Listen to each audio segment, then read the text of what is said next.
दान निरंकार जी रोज़ाना निरंकारी विचार, कहानी, साखी और अवतार वाणी की सरल व्याख्या देखने व सुनने के लिए दिव्य वाणी चैनल को लाइक, शेयर और सब्सक्राइब करें व बेल आइकन प्रेस करना कभी ना भूलें। प्यारे साथ संगत जी, प्यार से कहना दान निरंकार जी। दासी ज्योति एक निरंकारी साखी कर्नाटक से प्रकाश एस नायक जी द्वारा रचित है, जो आप जी के श्री चरणों में रखना चाहेगी। आप जी परवान करें। प्यारे साथ संगत जी, प्यार से कहना धन निरंकार जी।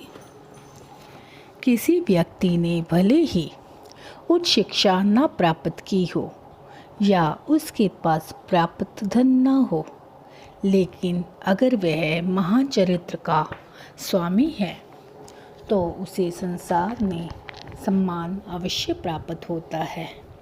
संत महात्मा इस बात से पूरी तरह अवगत होते हैं कि यदि धन नष्ट होता है तो कुछ भी नष्ट नहीं होता, यदि स्वास्थ्य नष्ट होता है तो भी कुछ नष्ट नहीं होता, पर यदि चरित्र नष्ट हो जाता है तो सब कुछ नष्ट हो जाता है। महात्मा ज्ञान के प्रकाश में विचरण करने और अपने उत्तम चरित्र के कारण लोगों को प्रेरणा का स्रोत बनाते हैं। भारत के कर्नाटक राज्य में गुलबर्गा नाम का जिला है, जिसे आजकल कलबुर्गी कहा जाता है। यहाँ सतगुरु की कृपा के पात्र बने अनेक निरंकारी भक्त रहते हैं और हर रविवार को सत्संग का आनंद लेते हैं। यहाँ हाल ही में जब श्री सुनील रद्रा जोनल इंचार्ज कर्नाटक की उपस्थिति में गुलबर्गा शहर में सत्संग कार्यक्रम आयोजित किया तो वहाँ पुलिस हेड कांस्टेबल बहन यशोदा जी भी उपस्थित हुई।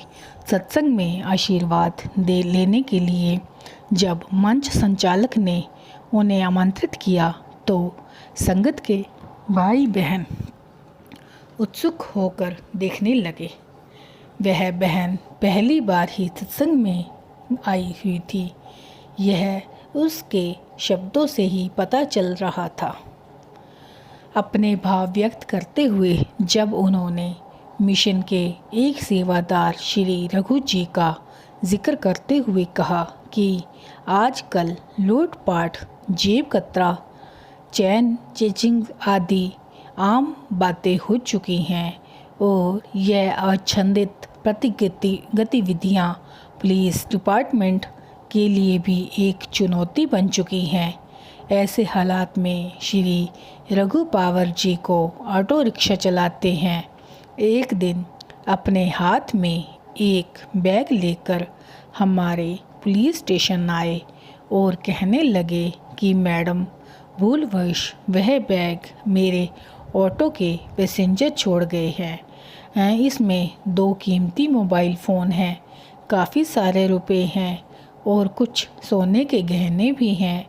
कृपया जिस किसी का हो इसे उन तक पहुंचाने में मेरी मदद करें। यह सुनकर मैंने तुरंत अपने आला अधिकारियों से संपर्क किया और उन्हें सारी बात बताई। इस प्रकार वह बैग जिनका था उन तक पहुंचाया गया। इस घटना के बाद मेरे मन में यह बात घर कर गई और मैं यह सोचने लगी कि रघु जी की ईमानदारी के पीछे कुछ तो कारण होगा और मैं यह जानने का प्रयास करने लगी कि एक ऑटो रिक्शा चलाने वाले व्यक्ति की ईमानदारी का कारण क्या है। बात की गहराई में जानने के लिए जब मैंने रघु जी से बात की तो उन्होंने बताया कि मैं निरंकारी सत्संग में जाता हूँ। सतगुरु जी की जो सिखलाई है उसी का मैंने अनुकरण किया है। यदि आपको अच्छा लगे तो एतवार को होने वाले सत्संग में आप जी भी पधारिए और देखिए कि वहाँ अलग अलग भाषा वाले, अलग अलग जाति धर्म वाले कैसे एक दूसरे का सम्मान करते हैं, मिलजुल कर एक सर्वव्यापी परमपिता परमात्मा का यशोगान करते हैं। यशोदा जी अपनी बात जारी रखते हुए कहने लगी कि रघु जी ने यही कहा कि मुझे तो ज़्यादा कुछ बोलना नहीं आता है। आप यदि वहाँ सत्संग में आओगे तो आप अपने आप सब जान जाओगे।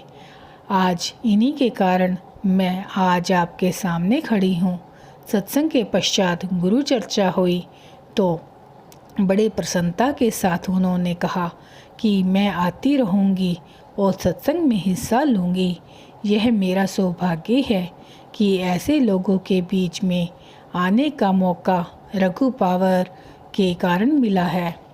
संपूर्ण अवतार बानी में बाबा अवतार जी फरमाते हैं, सुख शांति ते चाहन वालो, जान लवो सुख किस दाना, सहम रहे हो जिस तो हरदम, जान लवो दुख किस दाना।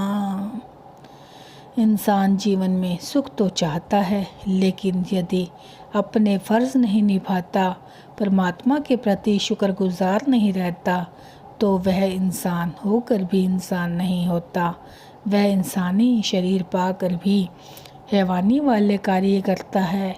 इसे उसकी नादानी नहीं, शैतानी ही कहा जाएगा। इंसान को जीवन जीने का वास्तविक तरीका सतगुरु की शरण में आकर ही मिलता है।